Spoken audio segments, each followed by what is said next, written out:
পয়লা বৈশাখের মেলা কেমনে যাবেন কোন? বলেন পয়লা বৈশাখে আমরা কিভাবে যাবেন? এটা তো মুসলমানের উৎসব না। মেলার প্রবর্তক হলো ইবলিস। বলেন না, মেলার প্রবর্তক প্রথম মেলা বের করেছে ইবলিস। তাফসীরে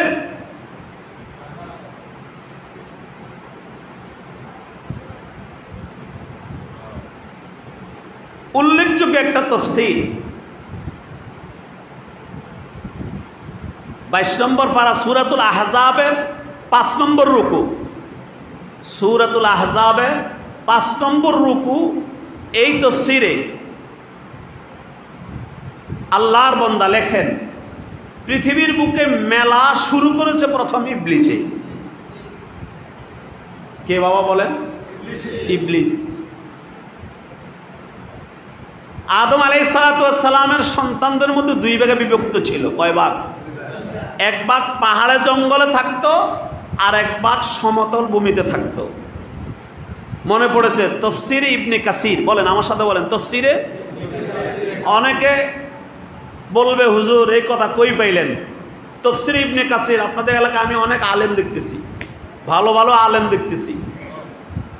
তাফসীরে ইবনে কাসির মুখে মুখে বলেন, তাফসীরে 22 নম্বর পারা। বলেন সূরাতুল আহজাবের 5 নম্বর রুকু। এই আল্লামা ইবনে কাসির রহমতুল্লাহি আলাইহি লেখেন যে প্রথম মেলা শুরু করে ইবলিসে। কে? ইবলিস। আমাকে বন্ধু তো কেন? খালতো ভাই কেন? বড় শত্রু।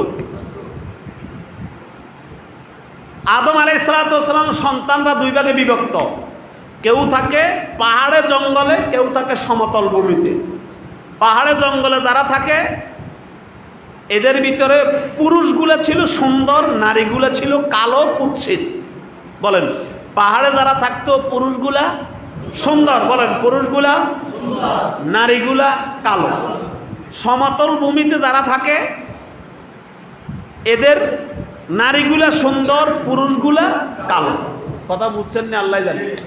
সমতল ভূমিতে যারা থাকে নারীগুলা সুন্দর, পুরুষগুলা কালো। পাহাড়ে জঙ্গলে যারা থাকে পুরুষগুলা নারীগুলা কালো। ইবলিস সমতল ভূমিতে একদিন এক বাড়িতে আসিয়া কাজ নিছেন। ইবলিসকে তো আল্লাহ পারমিশন দিয়ে দিচ্ছে, সে চাইলে যেভাবে প্রয়োজনে মানুষের ভেড় ধরতে পারবে। আল্লাহ তারা এই হুকুম, আল্লাহ তারা এই শক্তি দিয়ে দিচ্ছেন।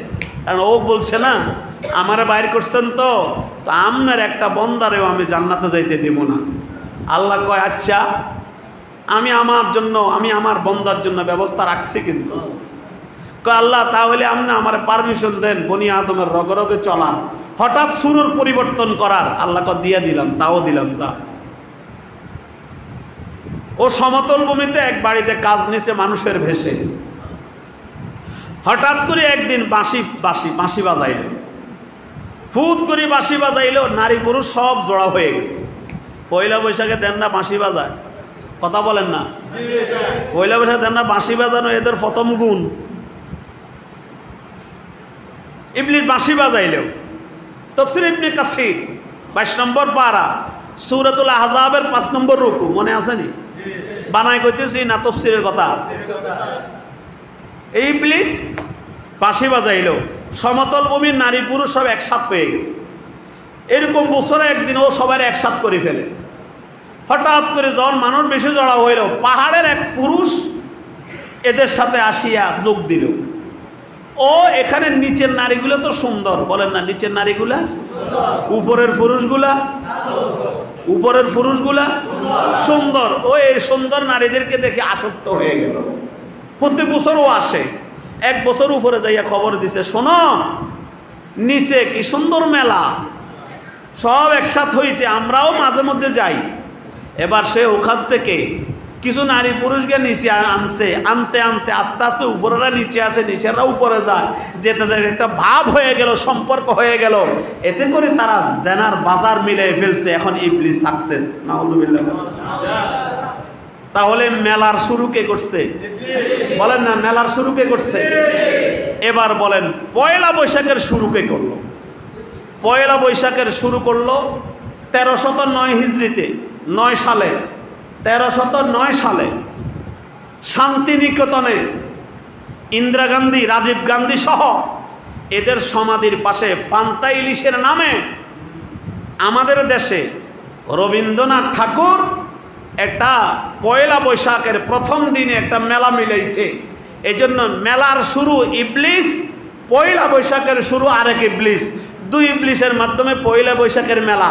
আপনি মুসলমান রোজা রাখছেন 1 মাস, 1 মাস সিয়াম সাধনার পরে আপনার দিলে গুনার দাগ ছিল না, আপনার দিলের ভিতরে গুনাহ করার ভাব নাই, গুনাহ করার দাগ নাই, গুনাহ সামনে না করবার পাক্কা ওয়াদা করলেন। রোজার পরে আপনি কিভাবে শয়তানের পদস্খলন অপসারণ করলেন, শয়তানের কাজে আপনি উজ্জীবিত হয়ে গেলেন। রবীন্দ্রনাথ ঠাকুর একজন শয়তান, সেও জাহান্নামী, রবীন্দ্রনাথ ঠাকুর ও জাহান্নামী, দুই জাহান্নামীর আহ্বানে আপনি কিভাবে পয়লা বৈশাখে গেলেন বলেন?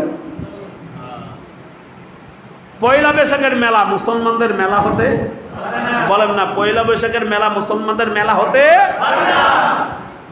আমরা তো রোজা রেখে আল্লাহকে দিলের ভিতরে ফিটিং করেছি, 1 মাস সিয়াম সাধনার মাধ্যমে দক্ষ কর্মী হয়েছি। 11 মাস আমার কর্মস্থলে আল্লাহর মন মতো কাজ করব। মালিকের মন মতো কাজ করার জন্য তো মাঝে মধ্যে ট্রেনিং দেয়। তো আল্লাহ 1 মাস আমাকে সিয়াম সাধনার মাধ্যমে মজবুত কর্মী বানানোর জন্য 11 মাস তিনি যেভাবে বলেছেন ওভাবে করার জন্য আমাকে কর্মী বানালেন। আমি পয়লা বৈশাখে যাইয়া শয়তানের কাজে পা দিলাম, রবীন্দ্রনাথ ঠাকুরের কাজে পা দিলাম, এখানে আল্লাহর সাথে তো আমার দুশ্মনী শুরু হয়ে গেল।